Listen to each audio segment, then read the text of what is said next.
مکہ نامہ درِ یتیم کے جلوے جو آشکارا ہوئے، تو خاک مکہ کے ذرے بھی ماہ پارا ہوئے۔ وہ مطلب کے گھرانے کی روشنی ٹھہرا، ذرا سی عمر میں شہکار آگہی ٹھہرا۔ بڑے عروج پہ تھا خاندان ہاشم بھی، قریب و دور کے شہروں میں تھے مراسم بھی۔ یہ خاندان اثاثے تمام رکھتا تھا، یہ ملک تجارت میں نام رکھتا تھا۔ اسی کے ہاتھ میں مکے کا انصرام بھی تھا، معاشرے کی نگاہوں میں احترام بھی تھا۔ دلاورانہ عزائم تھے، بردباری بھی، یہ پتھروں کے نگہباں بھی تھے، پجاری بھی۔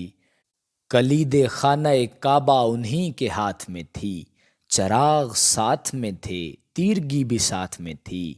یہ اپنی ذات میں کھوئے ہوئے سے رہتے تھے، جگائے کون کہ سوئے ہوئے سے رہتے تھے۔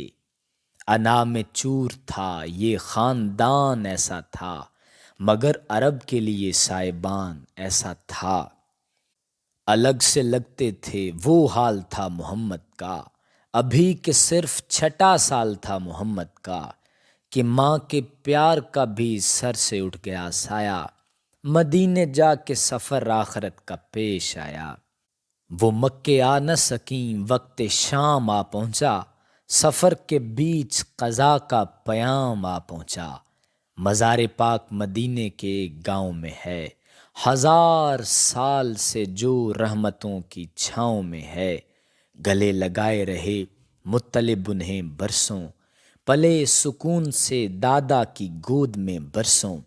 جب ان کی عمر کا سرمایہ ختم ہونے لگا، تو دل یہ سوچ کے بے اختیار رونے لگا کہ اس گوہر کو کسی کے سپرد کر جائیں، پھر اس کے بعد تسلی کے ساتھ مر جائیں۔ زبان پر ابو طالب کا نام آنا تھا، یہ فیصلہ بھی بانداز عرفانہ تھا کہ ان کے جذبہ ایثار پر یقین تھا انہیں، عزیز بیٹے کے کردار پر یقین تھا انہیں۔ کئی برس ابو طالب کی سرپرستی رہی، خزاں کے دور میں ان کی دعا برستی رہی۔ انہیں خیال رہا باپ کی وصیت کا، سلوک کرتے رہے عمر بھر محبت کا۔ سفر میں ساتھ رکھا، منزلوں میں ساتھ رکھا، ستم کسی نے جو توڑا تو سر پہ ہاتھ رکھا۔ بحیرہ شام کے گرجا کا راہب اعظم، نظر میں جس کی تھے سارے مذاہب اعظم، وہ ایک بزرگ تھا، گہری نگاہ رکھتا تھا، بشارتوں پہ بڑی دستگاہ رکھتا تھا۔ کبھی کبھی ابو طالب جو شام جاتے تھے تو اس سے ملنے بصد اہتمام جاتے تھے۔ خوشی سے جھوم اٹھا قافلے کی آمد پر، پڑی نگاہ بحیرہ رخ محمد پر، تو سر پہ سایہ ابر رواں نظر آیا، پیمبری کا نشاں بے گماں نظر آیا۔ کمال کی تھی بحیرہ کی پیش گوئی بھی، کہ اس کے علم پہ کر لے یقین کوئی بھی۔ بٹھا کے پاس ابو طالب کو 100 دعائیں دیں، جہاں یہ راز بتایا وہیں یہ رائیں دیں، کہ ہونہار بھتیجے پہ مہرباں رہنا، نگاہ بد سے بچانا انہیں جہاں رہنا۔ سنو کہ اس پہ نبوت اترنے والی ہے، تمہارے گھر سے یہ خوشبو بکھرنے والی ہے۔ خدیجہ مکے میں ایک مالدار بیوہ تھیں، دیار کفر و ضلالت میں زہد شیوا تھیں۔ تمام ملک میں پھیلا تھا کاروبار ان کا، تھا شام و بصرہ کے بازار میں وقار ان کا۔ گھری ہوئی سی جو ہنگامہ معاش میں تھیں، سو ایک صاحب کردار کی تلاش میں تھیں۔